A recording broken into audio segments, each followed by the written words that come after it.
So this is how you can fix Siri when it's taking too long to load up. So there are a few things which you can do in order to fix it and make sure it works a bit faster.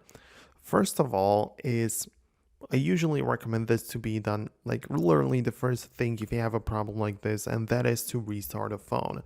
I mean, obviously it's kind of a simple thing to do, but just turn it off, wait a bit, turn it back on, and a lot of times it's gonna get the job done. Besides that, just pay attention to your internet connection.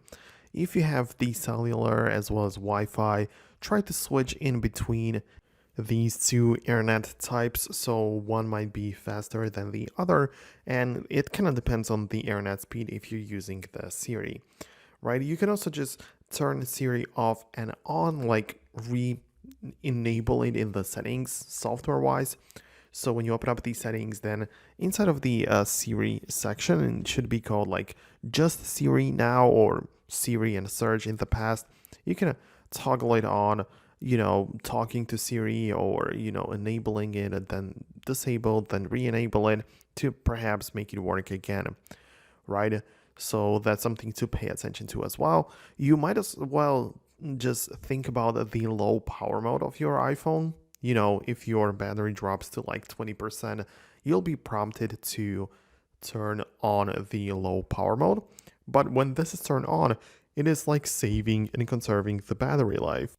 So it might not be ideal for using Siri as it can slow it down, it can perhaps limit Siri's responsiveness. So make sure to turn it off at least for a while to see if it helps with the Siri.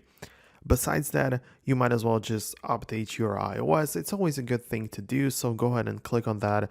Click on the software update if you don't have the latest one, and perhaps it's gonna fix the issue for you. Thank you very much for watching. Hit the thumbs up if you liked the video, and I'll see you in the next one.